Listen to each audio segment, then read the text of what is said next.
Lulu Greenwood Overstreet was born in Nonsuch, Kentucky in 1898 to parents Richard and Dora Overstreet. Cokie, as she was known to her friends, dropped out of high school at a young age to marry Eugene Cocanougher. She wanted to start a life and have a family. Her son Archie was born in 1917. Her marriage to Eugene did not work out and she found herself a divorced single parent. It was on a pleasant Sunday afternoon in September 1938 when Archie asked his mother to join him at Cool Meadow Airport, which was located just outside of Lexington. It was Archie who was first hit by the flying bug.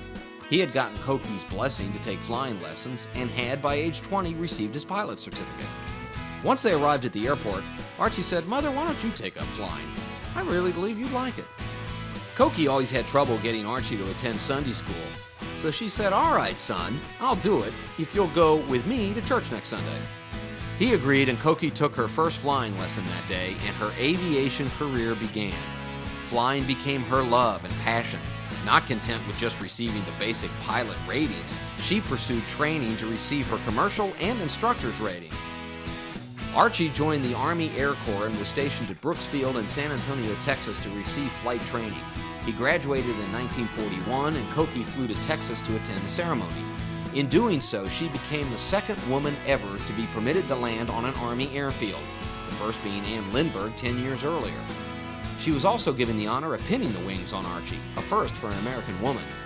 With the onset of World War II, Cokie worked as an instructor for the War Training Service Program, soloing more than 250 new Army and Navy pilots.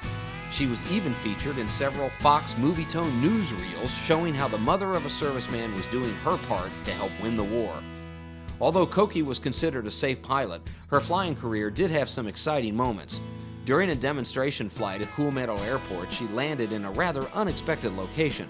Fortunately, both she and her passenger exited the plane and the building with only minor injuries. Cokie had dropped out of high school, but she never lost her determination to continue with her education. To that end, she graduated from the University of Kentucky in 1947 with a Bachelor of Science degree in Commerce. She was also employed at UK, working in the athletic department for 8 years. She served as president to the Credit Managers Club of Lexington, as well as Business and Professional Women's Club. During her term, she toured Europe in 1947 and was a delegate to the International Congress, which met in Paris. Cokie was also appointed as the executive director of the Associated Women's Department of the Kentucky Farm Bureau. She flew her airplane across Kentucky to organize and direct the Farm Bureau activities for thousands of Kentucky farm women. In one 10-month period, Cokie traveled 25,000 miles and delivered 64 speeches. Cokie was also a leader in aviation organizations. She flew for the Civil Air Patrol and was a member of the Aero Club of Louisville. She served 8 years as chairman of the Kentucky chapter of the 99s, an international organization of women pilots. She also competed in her Stetson Voyager in 5 international all-women air races, competing with pilots young enough to be her daughters. She placed 5th in the 1949 race, flying 1,500 miles from Montreal to Miami. Cokie and 27 other women competed in the 1950 99's Powder Puff and Bow Derby, a 660-mile race from Columbus, Ohio to Boston. She won the race and was only 3 minutes off her estimated flight time and only 0.7 of a gallon off her estimated fuel consumption. Though not a politician, Cokie's friends urged her to run for political office because of her outstanding experience in business and government. She campaigned across Kentucky in her Stetson as the Republican candidate for Secretary of State. She used her plane to fly Airstreamer's advertising and aerial loudspeakers to campaign and urge Kentuckians to vote.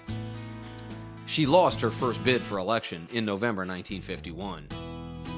Less than 2 months later, the woman who gained a love for flying on a grass airfield in Lexington was dead. An accidental fall on ice in front of her own front porch claimed her life at the age of 53. Cokie's love for aviation was not lost to her family. Her son, Archie, continued his military career, retiring as an Air Force lieutenant colonel, having served in both World War II and the Korean War.